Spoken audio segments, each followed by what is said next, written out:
Yo, yo, yo, everybody, what's up? It's your boy, Juelz. Yes, sir. And I'm back, but I'm doing something that's a little bit different. We're gonna be doing some NBA talk, talking about the playoffs, and things of that nature. As you can see, I'm not in my usual setup. Right now, I'm actually on a choir trip. Um, yeah, we just sang, had a solo on one of them, but everybody be singing solos in this choir. The Morgan State, the illustrious Morgan State University Choir. But again, I'm going to just get right into it. We're going to talk about the NBA and the playoffs. We're going to be doing more videos throughout the break and everything. See how it goes. You know, this is something that I would say I'm more so of an expertise in. I love basketball, especially the NBA. Y'all know I'm a Bucks fan. Let's get into my playoff predictions for the first round. So first up, we got Nuggets versus the Thunder or Timberwolves. I actually have the game on my phone right now through YouTube TV. Shout out YouTube TV and everything. But essentially, it really doesn't matter who wins this game. But it seems like right now Minnesota's gonna win, even though they're depleted. They don't have Jaden McDaniels and they don't have Naz Reid, so they're a little bit lower on the front court. Don't have as many front court players and everything. But at the end of the day, they still have more size than the Thunder. I don't even know where the Thunder's starting center is at this point. I think it's not Poku. It's someone else. Either way, Thunder have the wings and everything, and they could probably get a game against the Nuggets. I think the Timberwolves are more likely to get a game against the Nuggets than the Thunder are. I feel like Timberwolves can get a game quicker than the Thunder could. Either way, it's a 4 to 5 game series. I feel like Nuggets are going to give up one game. I mean, Nuggets definitely struggled on the way down, getting to the postseason, but they're just too good to lose this matchup. I mean, they're the 1 seed for a reason, even though they definitely could have had 60 games if they didn't just crumble towards the end of the season. But hey, listen, you win some, you lose some, you just got to take it. You got to take what you can get. You know what I mean? I definitely would love to see Thunder in this playoff game. They're already way ahead of the schedule in terms of the rebuild, a 2-year rebuild, and already looking like one of the best young teams, if not the best young team in the league besides like the Celtics. Even the other rebuilding teams, like you can tell like they're really progressing somewhere, and they're better off than the older rebuilding teams that we're used to seeing where they're literally just garbage. You know what I mean? Wolves are a little bit in shambles, but again, you still have Gobert, you still have Karl Anthony Towns, and you got people who can go up against Jokic. I mean, regardless, Jokic is gonna cook everybody. It's not gonna matter, but at least they have more size to match up. They got some shooting. They got Anthony Edwards, who's literally a bucket, even though he played terrible in the first playing game. But overall, again, Nuggets are gonna easily win in 4 to 5 games. Next up in the West, because we're just starting in the West, Grizzlies versus Lakers. This is a very interesting series. I love this matchup. Love this matchup. I think one of the biggest questions is who has the better starting five for me. Of course, we know about the duos. We got Ja and Jaren Jackson Jr. with a little bit of Desmond Bane in there as well. And then on the Lakers side, you got Anthony Davis and LeBron James and things of that nature. But and with a little bit of D'Lo, but I don't even know who the Lakers' third best player is sometimes because D'Lo will be in and out. He had 2 points against the Timberwolves in a playing game. If he actually would have done his job, they would have won that game way easier. Plus, the Lakers play down to their competition. I doubt they're going to play down to their competition with the Grizzlies. They're already the 7 seed, and the Grizzlies are the 2 seed. Now, where I have cause for concern is the Grizzlies' front court because the Lakers have a lot of big men. So then that's where I get back to the question of the starting five. Who has the better starting five? You got Ja, Desmond Bane, Dylan Brooks, Xavier Tillman, who's usually their bench big, and he's not even super big. I think he's like 6'9", 6'10", something like that. And then you got Jaren Jackson Jr., who steadily gets in foul trouble a lot. So I'm very interested to see because they're missing Steven Adams. They're missing one of the most underrated players in the league, and Brandon Clark as well. And then you got D'Lo, Reeves, LeBron James, Vanderbilt, and AD. Not to mention, you still have Mo Bamba off the bench, as well as Wenyen Gabriel. It's going to be hard for the Grizzlies to keep up with that, but at the same time, on the perimeter defensive side, I know the Lakers have Jarrett Vanderbilt, but at the same time, it's like, okay, who's guarding? If somebody's guarding Ja, who's guarding Desmond Bane? And then those people, when you go to the Grizzlies bench, they have way better bench. I trust their bench more than the Lakers bench. The Lakers bench has more names like Schroeder. Who else I read down here? Schroeder, Beasley, Hachimura, Troy Brown. I mean, he's kind of iffy. There's somebody else I'm missing. Um, dude, fudge. The dude from San Antonio, Lonnie Walker. Lonnie Walker the fourth, or I think it's the fourth. Yeah. But like, at the end of the day, I trust Tyus Jones to run that offense better off the bench than anybody on the Lakers bench. I mean, he's led the league in the assist to turnover ratio for the last 4 years. I trust the Grizzlies, but at the same time, it's hard to bet against LeBron James. Whenever LeBron James is fully healthy in a whole series, he doesn't lose a first round series. It's just he'll will his team. But he is 38 years old. You could tell the age is finally starting to bother him. I mean, the man is inhuman, but it seems like the age is really starting to finally bother him. So I'm very interested to see what he's got in the tank to get through this. I know he's got the nagging ankle injury and things of that nature, but I think one thing it's going to come down to is what is Darvin Ham going to do? Is he going to get the ball to Anthony Davis early in the game? Is he going to get him going? Is he going to use that stupid 3-guard lineup too much? Because they have the size, so use your size to your advantage. The Grizzlies don't have the bigs, so why don't you just keep using your size to your advantage? You got 3-point shooters, you got defense, you have one of the best defenses after the post trade deadline. Like, use it to your advantage. Use your big people. Rely on your stars, and just don't be stupid. All right, just don't be stupid. But it's gonna be interesting to see if they make adjustments and things of that nature. But the Grizzlies do have the better coach, so it's really gonna come down to, are the Lakers gonna be competent? Is LeBron James gonna be able to will them, and is AD gonna be AD every single night? If that happens, I got Lakers winning in 6 or 7. But you can't count out Ja Morant. I know he's got something to prove. I know he's missing some people, but I haven't seen Ja Morant not play good. So, but if AD and LeBron do their thing every single game and Darvin Ham coaches decently, just decently, Lakers should be able to win this series. Without Steven Adams and Brandon Clark, it's hard, man. It's really hard to not put them against. It's really hard to say the Grizzlies are going to win this series. If they had them, I probably had Grizzlies winning in 6 though. But I got Lakers in 6 or 7, and we'll see what happens in the second round. Next, Kings versus Warriors. This is one of my favorite series. Fun. Like, just a fun series. They're 2 hours apart from each other. I mean, the Warriors suck on the road, but I mean, Wiggins is back. He's only played like in 40 games. He's missed like 29, 30 games. He had problems with his dad's health and everything. Prayers up for him and his family and everything. I hope everything's all right now. But this is going to be his first game back. Is literally the first game that they play against the Kings. So I know he's got to get himself warmed back up. But I mean, he's already fourth best option, or like fourth best player on the team. Actually, probably third or fourth in scoring option, because he's definitely after Clay and Curry. It kind of depends with Jordan Poole. But defensively, I mean, his leg is going to be under him, so he can really start guarding the best players. I mean, I doubt he's going to be guarding De'Aaron Fox. I mean, but nobody can really guard De'Aaron Fox in the first place. And I don't think his leg's going to be under him enough to put him on De'Aaron Fox right away out the gate. But, I mean, the Kings really aren't afraid of anything anyway. I really like this series. I want the Kings to really put up a good fight. It's hard to bet against the champs, even though the champs literally can't win on the road, and the Kings have one of the best home court advantages in the league. The Warriors also have one of the best home court advantages in the league. So I can see the Warriors winning at least one road game, and they've won a road game in every single playoffs that they've ever played in. So I don't see a reason as to why they can't win just one and then just win the rest of their home games. But again, the Kings are not afraid. I wouldn't be surprised if this goes 6 or 7 games.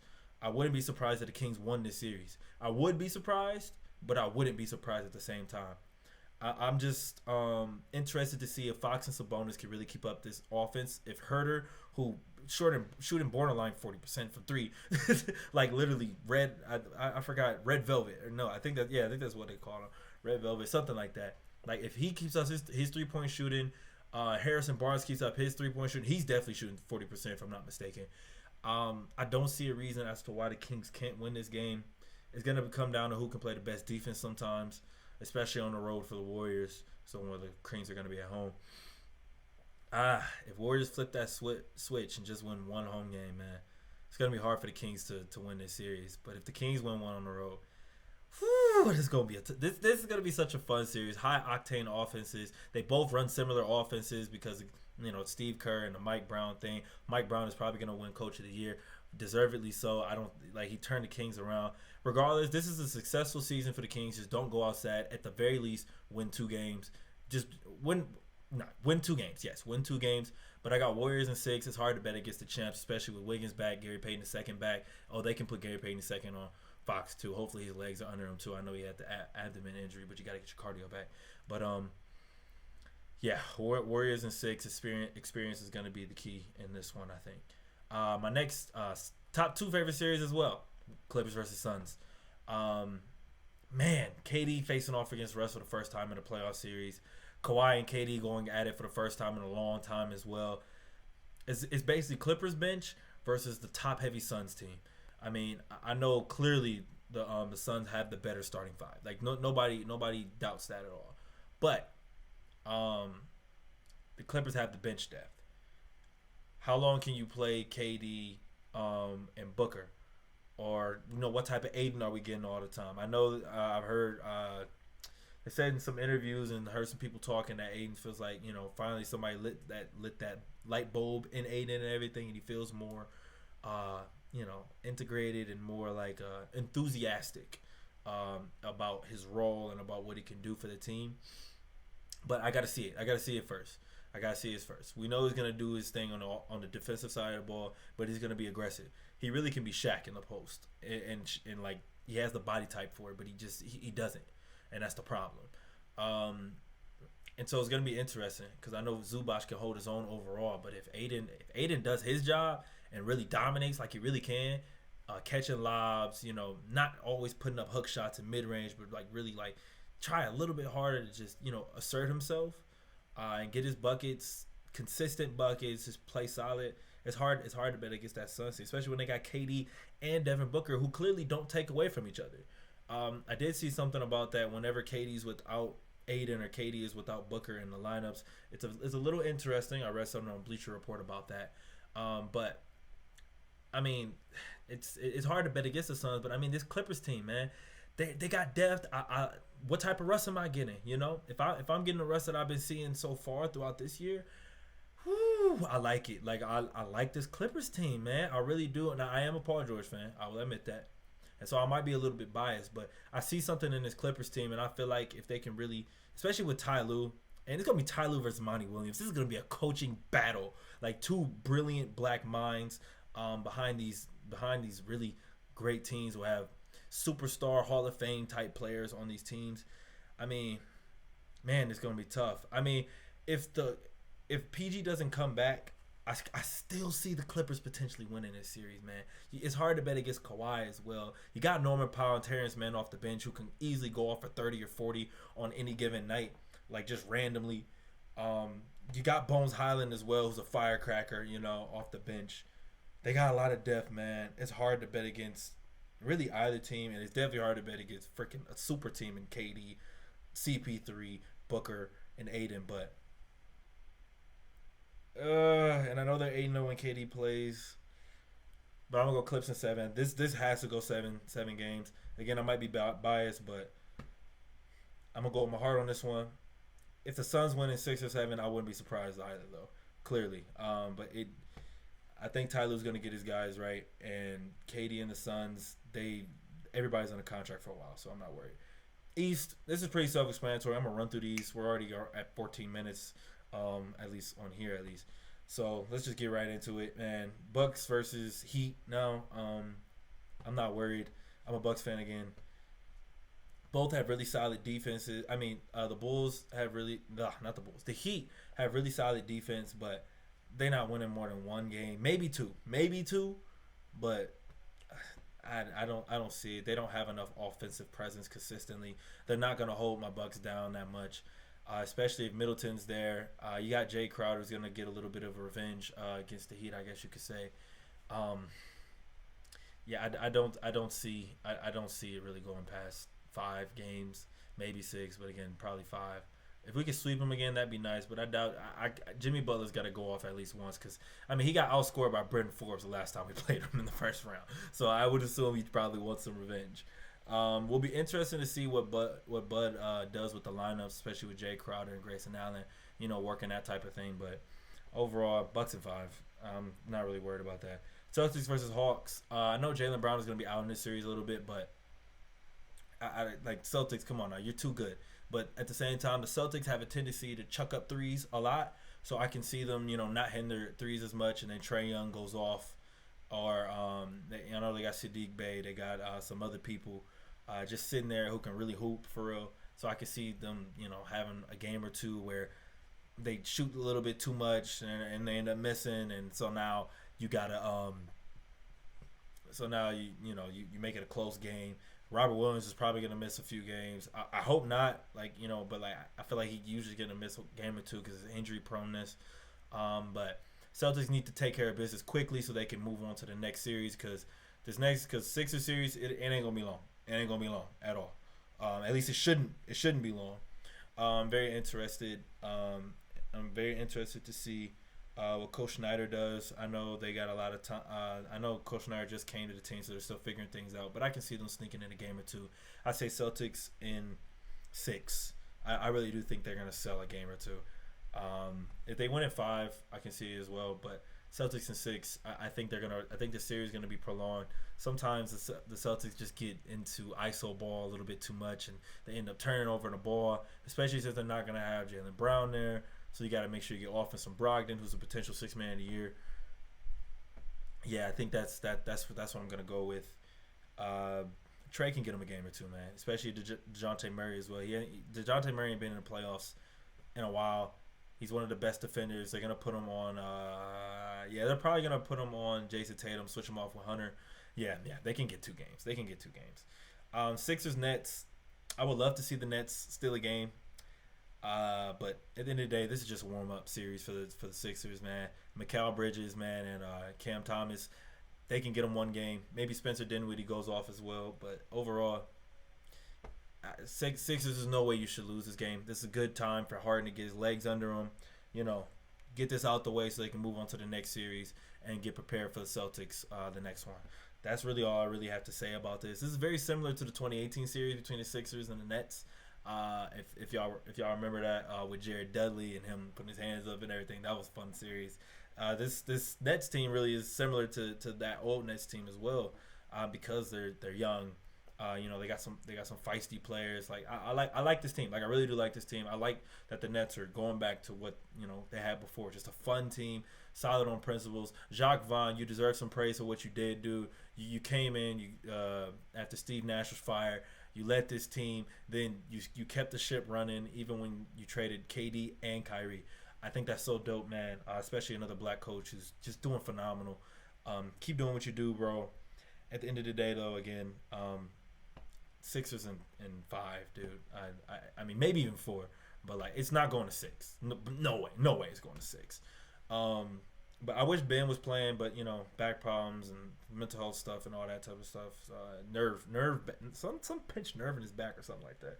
I wish Ben Simmons the best though. I want him to come back, dude. He was literally the second coming of LeBron in a way at one point, And I feel like he can get back to that level, but it's a confidence thing. It's a being aggressive. I know he showed shades of the old Ben Simmons last time he played against the Sixers. He was bullying people and got to the rim and dunked it and stuff. And I'm like, dude, just do that every game. But, you got to flip the switch. And I feel like having this offseason, hopefully if he gets back from his surgery and things of that nature, he'll be ready. But last series, Cavs versus Knicks. It's going to be a fun series. You got D-Mitch, who's going to go off. Jalen Brunson, who's one of the best fourth-quarter scorers in the game this year. Very underrated player. Should have almost been an all-star. Was really close to being an all-star. He's close to being an all-NBA as well. I mean, geez, dude. Donovan Mitchell is one of the highest playoff point averages in the league. In NBA history, actually. And it's going to continue. He's going to probably average another 30 plus in this series. That's how good he is. There's nobody on the Knicks who can really guard him. I know Knicks have a very solid, sound defense, but it's Donovan Mitchell. I've seen him cook against almost every team he plays against. Actually, no, every team he plays against. In the 7-game series, you're not going to be able to hold him down to less than 20, 25 points more than just one game. He's only getting below 20, 25 points in one game, maybe, if that. But this is going to be a very high-scoring type of series. You got two defensive teams, but half-court offense could be a little bit better and things of that nature. But it's going to be an interesting series, especially because Randall's a little bit injured right now. He's not injured, but like he's coming off injury. We don't know how healthy he's going to be. They say he's going to be playing on a bum ankle, if I'm not mistaken. I'm interested to see, if the Knicks' depth can show up and show out like they have been all year and not choke in the playoffs like they did last time they were there. Julius Randle, I know he's going to be a little injured and everything, but again, I guess he kind of has an excuse if he chokes this time in the playoffs because he's a little bit injured, but I mean, nobody's going to care about it at the end of the day. You got Jalen Brunson as well now. I feel like y'all can do something. I feel like they could do a little bit something, but I don't think they're going to win this series, especially with Julius Randle coming off the injury like this. Cavs are more top heavy and everything, but I mean, again, with Randle just being so, I mean, it's giving 6-7 game series. I'm gonna go Cavs in 7. Yeah, I do believe it's gonna go 6 or 7, but Spider's just too good to let this team lose. Unfortunately, they gotta go against my Bucks in the second round. They're probably gonna get trounced a little bit, but I mean, hey, this is a step in the right direction for the Cavs. One of my favorite like young teams. They're really good. They're solid. Yeah, Cavs in 7. I wouldn't be surprised if the Knicks pulled this out though, especially if Quickly, Hart, and Jalen Brunson do their thing. Yeah. That's what we're gonna go with. So those are my round 1 playoff predictions. I do have some playoff predictions as a whole, like a bracket of how I think the playoffs are going to end up going. But I'll post that closer to the end. Don't worry. I'm telling you guys right now, like I'm doing it tonight, like and everything, for real. So I'm recording this is the night of April 14th at 11:38 p.m. So, thank y'all for listening to this video though, and peace.